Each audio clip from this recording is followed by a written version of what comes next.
All right, it is Wednesday, so what the fuck? I am here with Kevin Oros. Kevin Oros. I've known Kevin since 1993. 1994. 94? Mm-hmm. Oh, I met you in... That's great. Yeah, but when did you It move was there? after Christmas. Oh, I thought it was November for some reason. No, it was after Christmas. 94. I've been telling people 93. I'm a liar. So I'm on the set today acting in Kevin's project. Tell people what you're doing. Punk Rock 101, the series. It's like Seinfeld, Workaholics. It's Always Sunny in Philadelphia. A bunch of people that can't enter polite society. So we are in Pittsgrove, New Jersey right now, filming the sizzle reel for our TV pitch. There you go. So, and I'm playing a man in a wheelchair. You're playing Sergey, who only has two lines. He only knows two words. Okay. Which is big titty women and chocolate ice cream. So that's, that is something that I live in my normal life. So I was saving this. I've been wanting to talk about this movie for quite a long time. But I was waiting until you and I could sit down and talk about it. Because I don't think we've seen each other in... 5 years. 5 years, yeah. 5 years. Kevin was also a producer on Swamp Zombies, on Swamp Zombies 2. Mm-hmm. And we worked on a million film projects back in the day, growing up, shooting shit on, digital cameras and all that. Remember Newt Wallen's Yellow? Oh, yeah. Well, that was because... we had just seen Maniac, and then I read about... This is before the internet. I read about the fact that they started making a sequel called Mr. Robbie about Joe Spinell being a child TV host, and abused kids would send him letters, right? And he would go out and kill those people. So I was like, oh, what if we mix that with... We had just seen the Kids in the Hall movie, and then we went and we shot that. We had the guy running down the street in his underwear and stuff. Yeah. I remember Kevin Crane. Yeah, he was in it. Yep. Robbie. And then Robbie Kane. You have 2 fucking minutes. Calls his mother. Was it like, yo, bitch? Yeah. Bring the phone. Bring the camera. And then he's like 10 years old. And then he took her car. Yeah. And he drove her car, and he was 10 years old. Fucking South Jersey, yo. Marlton at that. But yeah, so that goes into the movie we're going to talk about, which is Ghost House from 1988, directed by Umberto Lenzi, but Humphrey Humbert, because he thought if he used an American name, because the Italian film market at this point was completely dead. And they thought they could make like an American style. Basically, this movie is a bunch of Italians saw Poltergeist. Yeah, basically, it's basically what it is. But we found this movie in 5th grade. No, it was middle school. Was it middle school? Yeah, it was like, I want to say like 7th. I'm gonna say a nice odd number. I'm gonna say 7th grade. Okay, I remember it before that. Because I remember I saw Evil Dead for the first time with you. Yeah, at my house. Yeah, at your house. We used to, every weekend, because Kevin and I were like thick as thieves through like elementary and middle school. If people saw one of us, they expected the other one to be with them. And either he would stay at my house or I would stay at his house, and we would go to B&C Video in Marlton and just get a stack of tapes, and like that's where we saw, everything. Everything. Slumber Party Massacre, Last House on the Left. Which your dad was like, yeah, it's a really good movie, It was out there. Yeah. B&C Video, for anyone that doesn't know what video stores are now. Yeah. This was like the mecca of anything. You could find any movie that was ever made from like 1960 all the way to when they closed. What was it, like 2000? Yeah. Yeah, we were in high school when they closed. Yep. Because I talked about them on the old channel I used to be on. We did our last Blockbuster review, and I taled about my love for B&C Video. Chris, who used to sit in a folding chair and fold his laundry. With no shoes on. And one time there was a dog in there, but it wasn't his dog. Remember they had like the naked picture of, was it? David Hasselhoff. Was it David Hasselhoff? Yeah. In the back. And he was like dressed like a Greek, like a Greek from like Animal House. Yeah. Like the toga. The toga. Yep. It used to be when you walked in, there was also a Dark Crystal poster that was there, and then there was the video game wall, and then the back was the porn section. But they had the Batman, the cardboard cutout Batman. They had I don't have it anymore. When I left the theater, I left it there. I got that when they closed. So So we saw this in 7th grade, and this kind of Seventh became an obsession of ours. Again, the movie was it's Italian Poltergeist. Give me an overview of what this movie is about.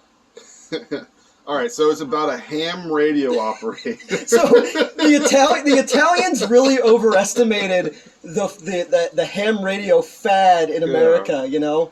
I forget what was his name. It was like some like really like true American name, like Gregory. No, it was Mark. Was it Mark? Yeah. Yep. Okay, and then he had like this hot like Italian wife. It takes place in like Massachusetts because they reference Boston and like everything. Her name is Martha. Yeah, don't be crazy, Martha. Laura Wendell, who was also in Argento's Tenebrae, which was just on Joe Bob not too long ago. She's really she and the guy who plays Otho, the caretaker, the mentally ill caretaker who escaped from a mental hospital, yet they allow to be the caretaker, and they give him axes and sod and shit.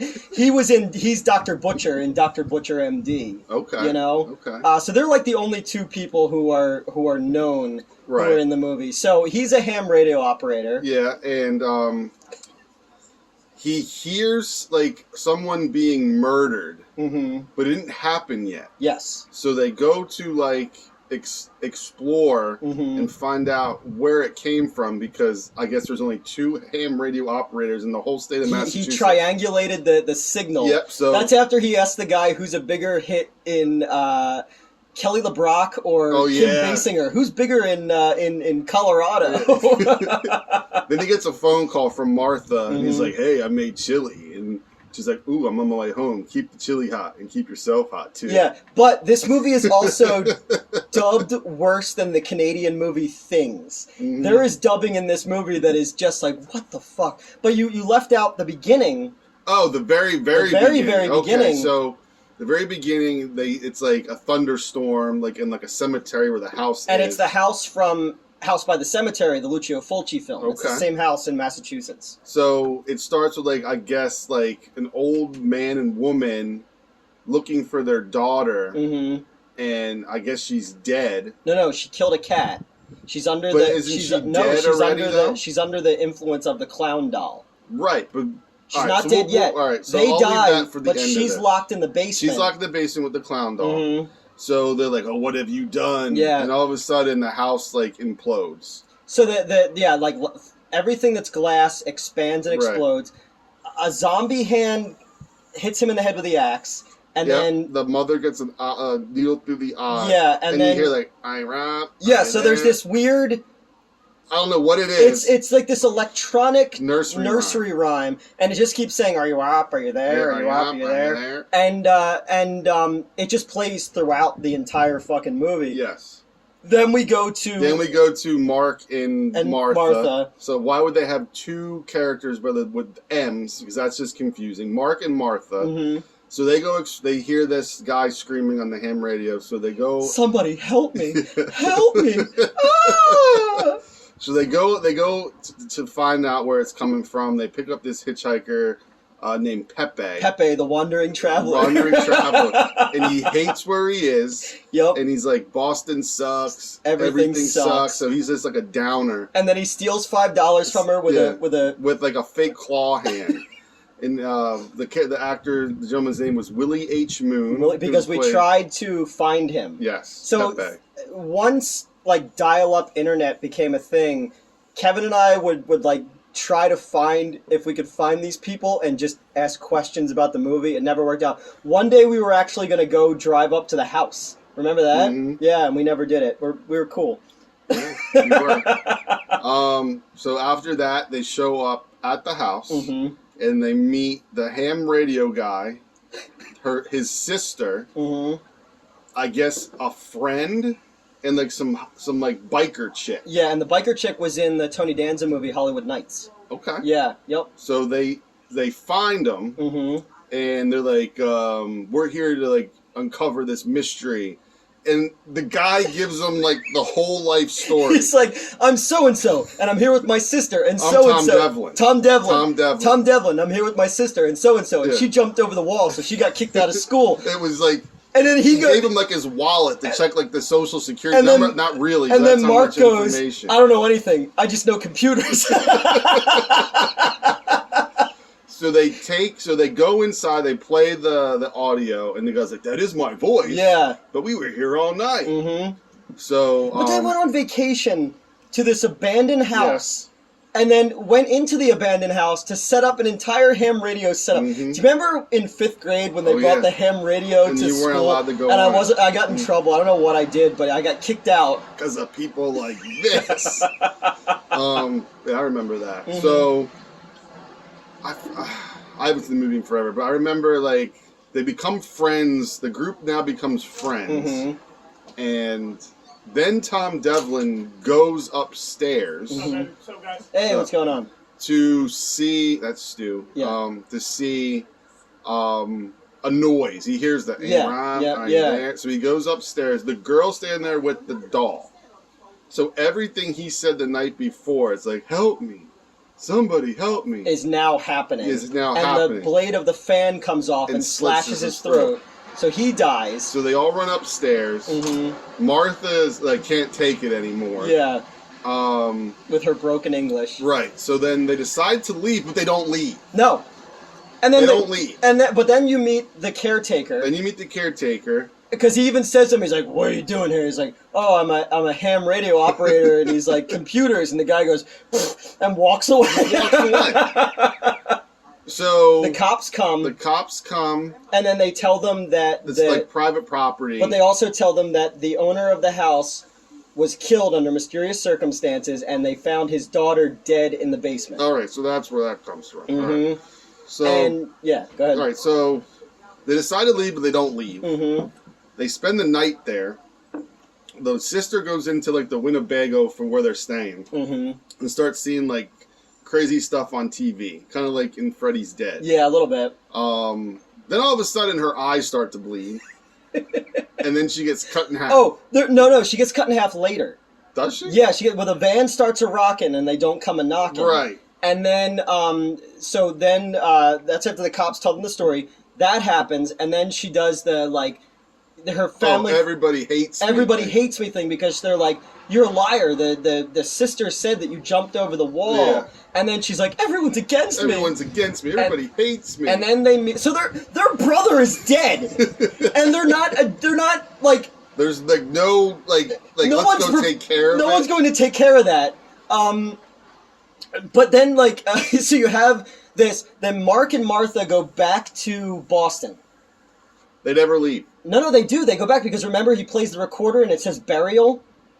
I thought they did it inside the house. No. They go back to their place because and then they come back. Then they come back because while she's taking a shower, he reads an entire book about Jack the Ripper. Remember?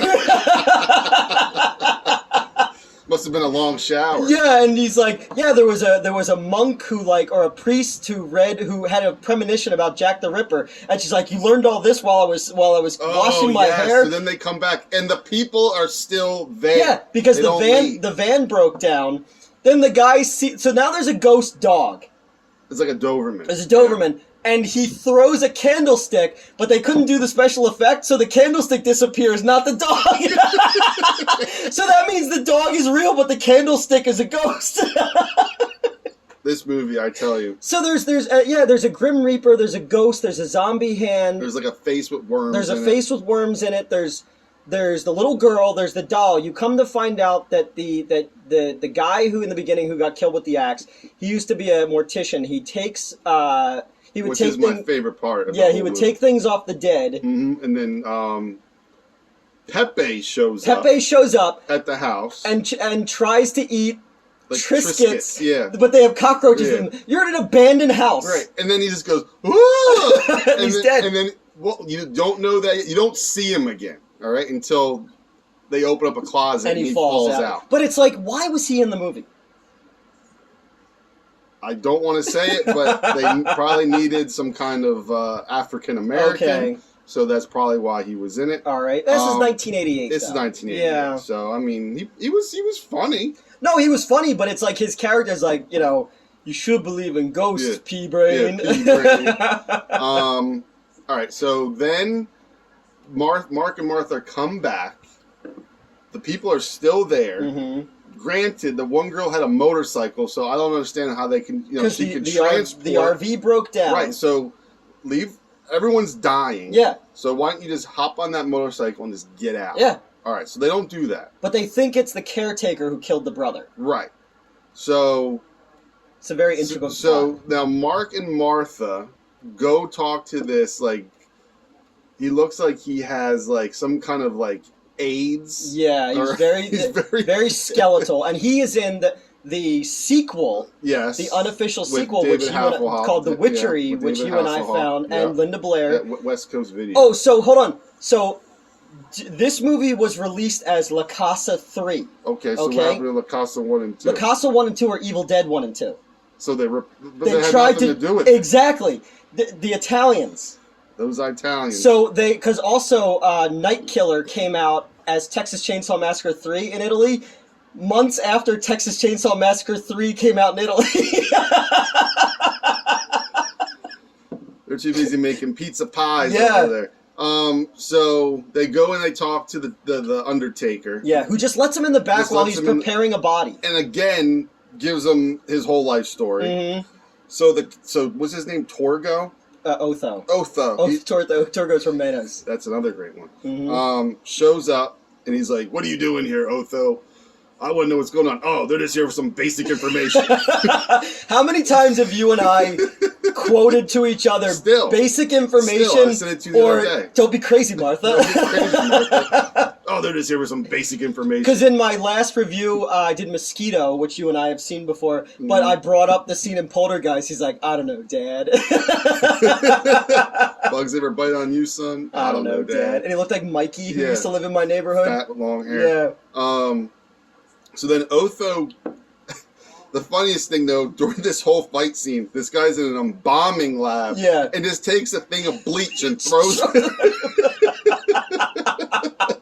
That's not going to stop Otho. No, Otho not at all. Kills him. Yeah. And kills the Undertaker, puts him in a coffin. Mm-hmm. And they go back to the house. Well, no, he hits him in the head, puts him in the coffin, then seals him in so he'll die in there. Right. He wasn't so dead like, yet. Yeah. So fake blood. And this dude is 100% effects. Pitman actor, like waiting for Guffman style community theater actor. He's like in a cheap suit. He had to weigh about 50 pounds. And his skull looks like it's struggling to get out of his face.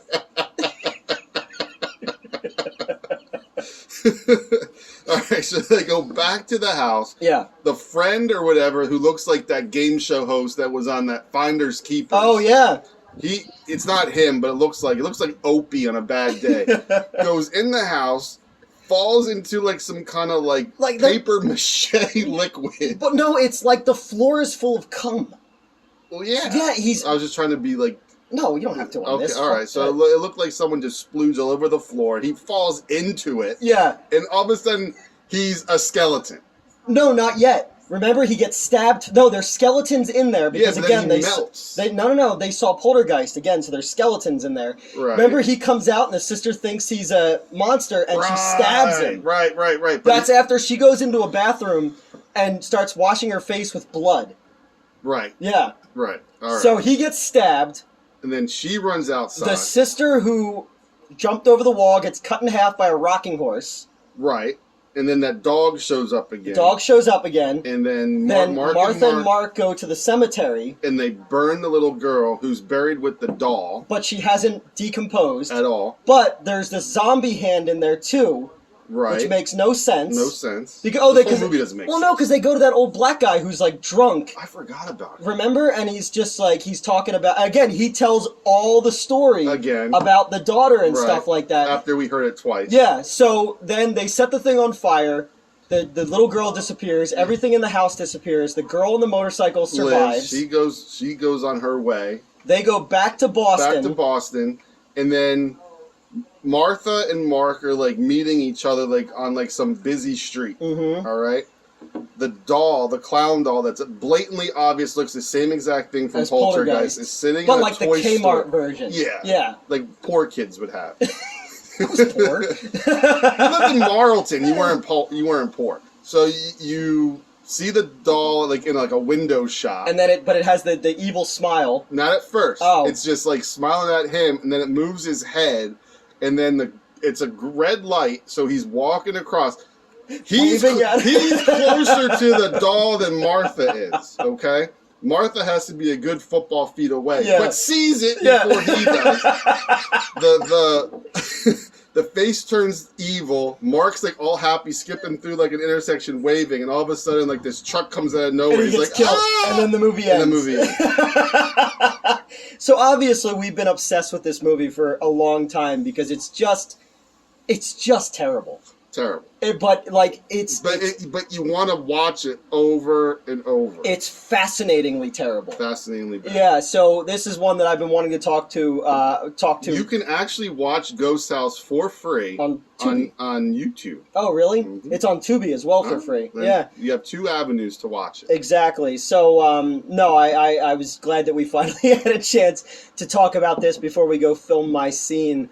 Tell people again how they can find Punk Rock 101. Punk Rock 101, you can go on Facebook. It's Punk Rock 101 the series on Facebook, and then it's Punk Rock 101 the series on Instagram. Okay. You can follow me. It's at Kevin Alexander if you want to know more. But yeah. That's it. And what other movies should we do? What are some other terrible movies that we... Summer Party Massacre with, what was that, like Joe S. Bonanza. Yeah, yep. That was a good one. We saw a lot of shit at young ages that we shouldn't have seen. Last House on the Left, I don't know if you've done that one yet. That was, Not yet, even though it's like a Wes Craven film, I mean, like the Piss Your Pants and stuff like that. I remember watching... Tom. We got remember when we rented Gates of Hell, and then I almost killed our friend Mark? In Napoli? Yeah. Remember with the hamburger? That was me. Oh, that was you? Yeah, remember I wanted to make it so raw that I was terrible. I was a terrible kid. Terrible job. We could tell some awful stories of things you did to people when you were younger. I can tell them right now. Remember I made that handicapped kid swim in the lake? Stop. I already have people on Reddit and Twitter who hate me. So that's it. I'm glad we had a chance to finally sit down and talk about this movie, and go check it out. Let me know what you thought. A couple years ago, some guys were actually trying to make a sequel. The Ghost House? Or a remake. Wow. There was some dudes trying to make a remake or a sequel, because I remember seeing it on Indiegogo or one of those, and I actually donated to it because I was like, fuck, I want to see this. They released the album for the movie, and it has that weird, like, nursery rhyme. Yeah, on vinyl. Yeah. I have the German video store poster. So Italian Poltergeist. Mm-hmm. I mean, it's worth the watch. I've watched it many times on my own. Oh, hold on.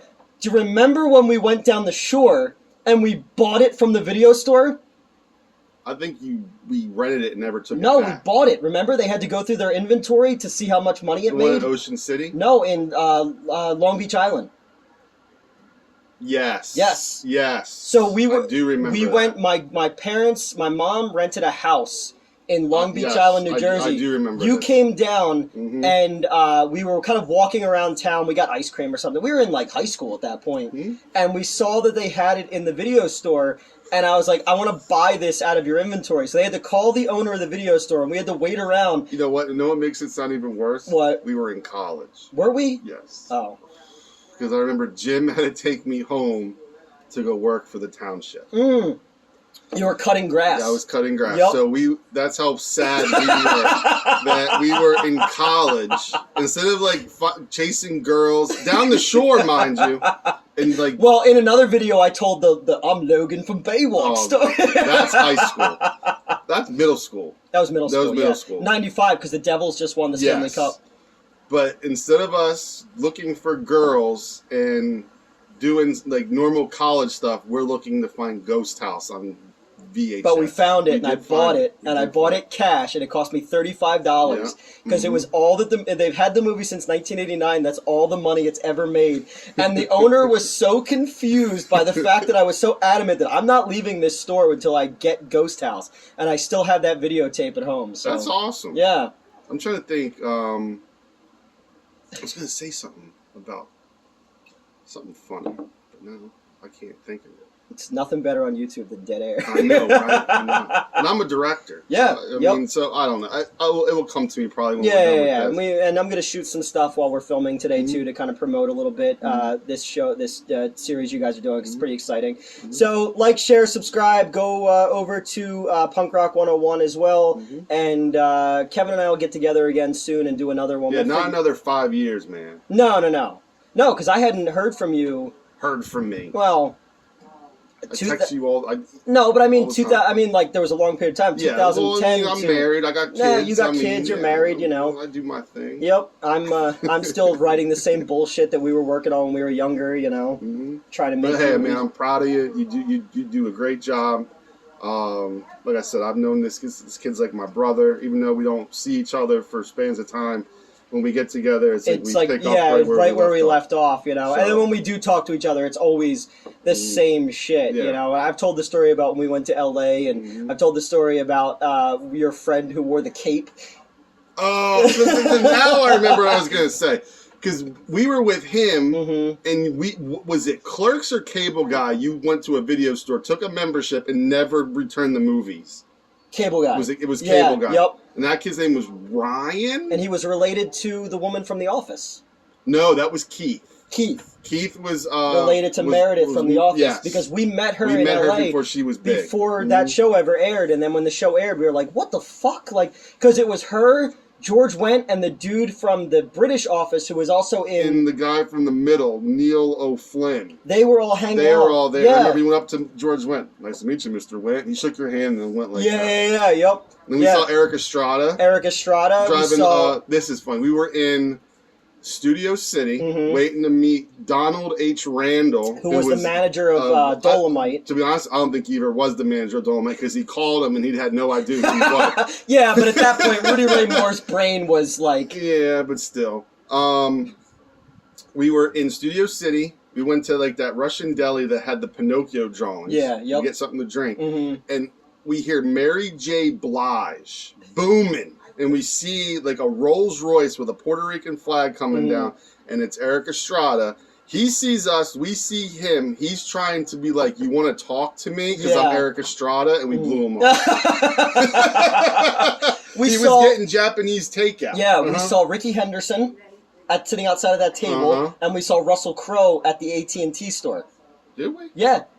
We saw so many people. Yeah, we saw a lot of people that time when we were out there. And then I came back out again with my ex, Christy, and that was a whole other adventure of seeing people and Tim Burton and I were awkwardly sitting across. And then you saw Fallout Boy walking in Hollywood. Yes, yep. I saw Kevin Richardson of Backstreet Boys driving his car. And you met with, when you were out there the one time, the girl from Monster Squad. Yeah, Ashley Banks. Yeah, yep. I actually had a meal with her. Yeah. Yep. Because her husband was working on Superman Returns at the time. Yeah. Now, we were out there a couple times pitching stuff back in the day. Yeah. Die Laughing. I found... That was what Corey Feldman Dee Snider was going to do it. Yeah. So we went to P.F. Chang's. P.F. Chang's and Van Nuys.